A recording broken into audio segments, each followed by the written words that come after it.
حضور فرماتے ہیں اگر تم مجھے کچھ دینا ہی چاہتے ہو تو صرف اتنا کر لینا، قیامت تک میرے بیٹے حسین سے محبت کرتے رہو۔ سیدنا امام حسن اور سیدنا امام حسین علیہ السلام کا ذکر انشاءاللہ آپ آج سنیں گے۔ یاد رکھیے میں نے ایک قرآن پاک کی آیت کریمہ آپ کے سامنے پیش فرمائی، قُل لا اسألکم علیہ اجرا الا المودۃ فی القربیٰ۔ اے محبوب آپ اپنی امت سے کہہ دیجئے کہ مجھے تم سے کچھ نہیں چاہیے، صرف ایک چیز، سوائے ایک چیز کے، وہ چیز ہے میرے قرابت داروں کی محبت۔ سرکار علیہ الصلاۃ والسلام کی زندگی پوری امت کے لیے نمونہ عمل ہے۔ سرکار کا اٹھنا، سرکار کا بیٹھنا، سرکار کا کھانا، سرکار کا سونا، سرکار کا نمازیں پڑھنا پوری امت کے لیے نمونہ عمل ہے۔ اسی لیے جب نماز فرض کی گئی تو صحابہ نے پوچھا یا رسول اللہ علیہ السلام ہم کیسے نماز پڑھیں، ہمیں تو نماز پڑھنے کا طریقہ ہی نہیں معلوم۔ سرکار علیہ الصلوۃ والسلام نے فرمایا صلوا کما رأیتمونی اصلی، جیسے جیسے میں پڑھتا جاؤں مجھے دیکھتے جاؤ، ویسے ہی ویسے پڑھتے جاؤ، تمہاری عبادت ہو جائے گی۔ سرکار کا ایک ایک عمل پوری امت کے لیے نمونہ عمل ہے۔ حضور علیہ الصلوۃ والسلام کے احسانات پوری امت پر اتنے احسانات ہیں کہ اگر ہم حضور کے احسانات شمار کرنے بیٹھیں تو کما حق قیامت آ جائے گی، مگر سرکار کے احسان کا بدلہ نہ ہم دے سکیں گے اور حضور علیہ الصلوۃ والسلام کے احسانات نہ ہم شمار کر سکیں گے۔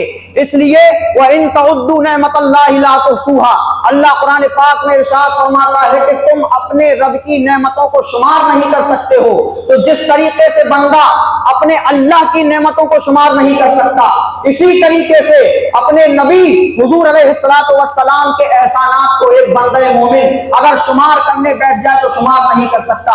یاد رکھیے گا، آپ تاریخ اسلام پڑھیں، رسول اللہ کی سیرت پڑھیں تو آپ کو پتا چلے گا کہ حضور علیہ الصلوۃ والسلام کے احسانات پوری امت پر کیسے ہیں۔ جب سرکار دو عالم صلی اللہ تعالی علیہ وآلہ وسلم مکے کی سرزمین پر پیدا ہوتے ہیں، پیدا ہوتے ہی لب مبارک حرکت میں آتے ہیں، لب مبارک حرکت میں آتے ہیں اور کہتے ہیں رب حبلی امتی، رب حبلی امتی، مولا میری امت مجھے دے دے، مولا میری امت مجھے دے دے۔ بتائیے جب حضور علیہ الصلوۃ والسلام پیدا ہوئے کس کو یاد کیا؟ ہم گناہگاروں کو یاد کیا۔ ہماری کوئی حیثیت نہیں ہے، ہماری کوئی اوقات نہیں ہے، مگر تاجدار مدینہ سید الانبیاء جو مسجد اقصی میں 1.25 لاکھ انبیاء کو نمازیں پڑھا رہے ہیں، وہ سید الانبیاء جب پیدا ہو رہے ہیں تو ہم گنہگاروں کے لیے دعا کر رہے ہیں، پروردگار عالم سے کہہ رہے ہیں پروردگار میری امت کو میری جھولی میں ڈال دے۔ بتاؤ تم پر یہ تمہارے آقا کا احسان ہے کہ نہیں ہے؟ بالیقین احسان ہے۔ جب وہی نبی اپنی قبر میں جاتے ہیں تو صحابہ اکرام روایت کرتے ہیں کہ جب ہم نے قبر انور میں حضور علیہ الصلوۃ والسلام کو اتارا تو سرکار علیہ الصلوۃ والسلام کے لب مبارک حرکت میں تھے، حضور علیہ الصلوۃ والسلام کچھ پڑھ رہے تھے۔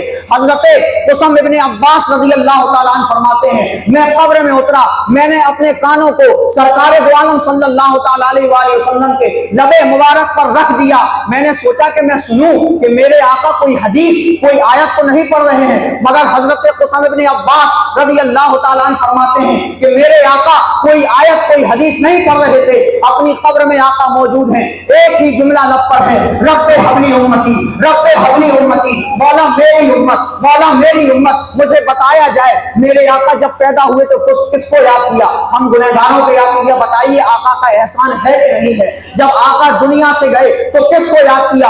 امت کو یاد کیا۔ بتائیے آقا کا احسان ہے کہ نہیں ہے؟ ارے جن کو کوئی پوچھتا نہیں تھا مکے کی سرزمین پر، ایسے لوگوں کو بھی ہمارے آقا نے گلے لگایا۔ یاد کرو وہ بوڑھی عورت، وہ پاگل عورت جو لوگوں کو پریشان کیا کرتی تھی، ایک مرتبہ سرکار کو اس نے پکڑ لیا، حضور علیہ السلام سے باتیں کر رہی ہے، بے تکی باتیں کر رہی ہے۔